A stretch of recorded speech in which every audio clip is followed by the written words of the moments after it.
دوستان گرامی امروز روز توفه باران است و برنامه ما پیشگویی از شما توفه از ما ادامه دارد و همانا حالا در نزد من سه نفر پهلوانی که در بازی‌های ما غالب آمدند اینجا حاضر شدند.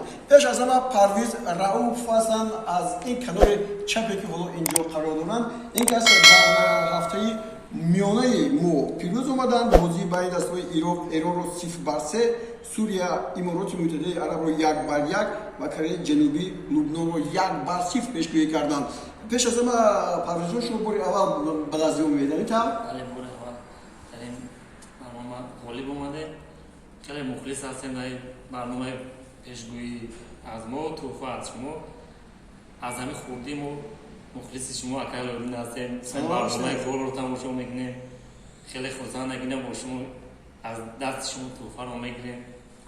سلامت باشید. پیش از همه میخواستم از اون پرسیدم که شما در کجا کار میکنید، به ورزش چی منصوبیت دارید، ورزش رو کدوم نمودش رو دوست می‌دارید؟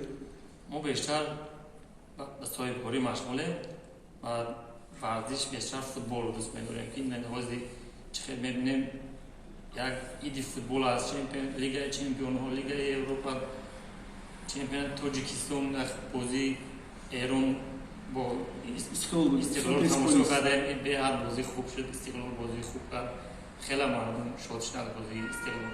گرچند وقت هم کرده باشند لیکن که بازی خوب کرد استقلال. تشکر. همین آزمونه که ما می‌گذرونیم با همین مخلصای گل می‌دهد یا که نه؟ بله آزمون خیلی که می‌بینیم بیشتر بود در این جوانان مخلصی برنامه شما جوانان هستن. اینجا غالیبا رو می‌بینیم همش دانشجویان هستن. یک جدا می‌بینیم گام می‌زنن که برنامه خوبه. این دوست هم گفتم این برنامه رو در تماشا کن، خوب است. برنامه خوب است. سلامت باشید. دوستان گرامی این کس غالیبی جای اول هستند. توبی که از شرکت فرمول 55 به حیث هدیه اولین تقدیم می‌شود به شما داده می‌شود. تشکر که با ما همراه هستید و غلبه میکنید. نفر دیگری که ما حالا به شما شناس میکنیم دولت جان عبدالله‌زاده هستند. ما راستی فرصت نیافتیم که این توبه که هست حالا با هوا پر کنیم یا فوتبال پر کنیم. به هر نوع دانشجو هستند. خود را معرفی کنید، با اون سوی کامیرا نگاه کنید، خود را خوب معرفی کنید. یک بار غلبه کردن دید. دولت جان عبدالله‌زاده هستم، دانشجوی کورس سیوم فاکولته ژورنالیستیک دانشگاه ملی تاجیکستان. در برنامه استاد علاءالدین بوریوف باری دوم است که یعنی غالب می‌آیم و طول 2 سال است که در برنامه استاد پیشگویی می‌نمایم و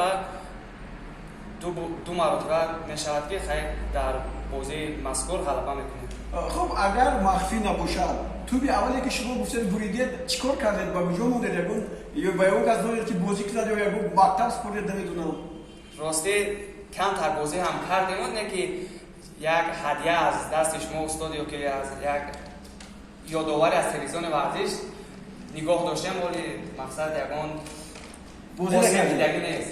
خب تشکر. این توی دویم است. با توی اول تو بازی کرد، توی دویم رو برید این برای یادآوری میستد و درباره اون که دولت جان عبدالله‌زاده بازی ختلون اسخط رو 1-0 دوشنبه خوجا رو 2-1 و رفشان استرافشان رو 2-1 پیشگویی کرده بودند.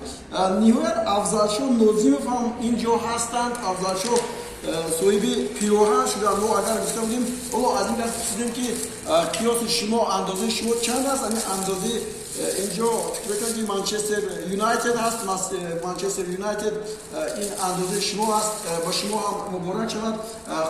خود رو معرفی میکنید. بتونید این برای بودنش خیلی مفید است. این توبه که شما من نظم فضلشو دانشجوی کبیر میباشم. من بار اول است که در این نظمون غالب میایم و از دیگران هم این رو میخوام که به این برنامه مثال اشتراک کنند و پیشگویی از ما توفه از شما. این برنامه بسیار برنامه جالب و دیدنی میباشد و میتوانند صاحب چنین توفه ها بگردند. صاحب توفه شدن چگونه یک احساسات دارد؟ خیلی شخص یک روحیه بلند با همین چیزهای وادار میکنه که مقصد همین برنامه ها یک هفته انتظار شوید. یک هفته انتظار جوابات درست هستن یا که نه؟ یک هفته انتظار میشه. این یک ҳаяҷон ба ҳаяҷон меояд ки мақсад гӯё ин чизи мо мегузашта бошад намегузашта бошад пешгӯии мо.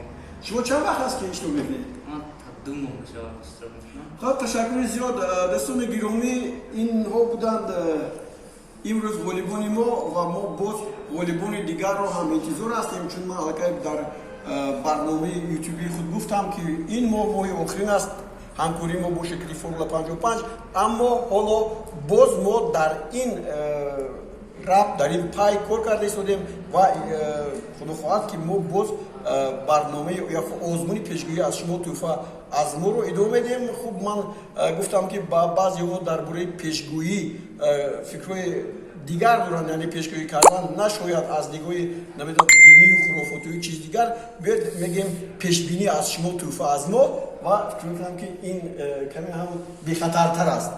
در همین جا باز در برنامه‌های ما اشتراک کنید، در آزمون‌های ما اشتراک کنید، صاحب توفا گردید. با دیگر مبارک شد با شما. سلامت باشید.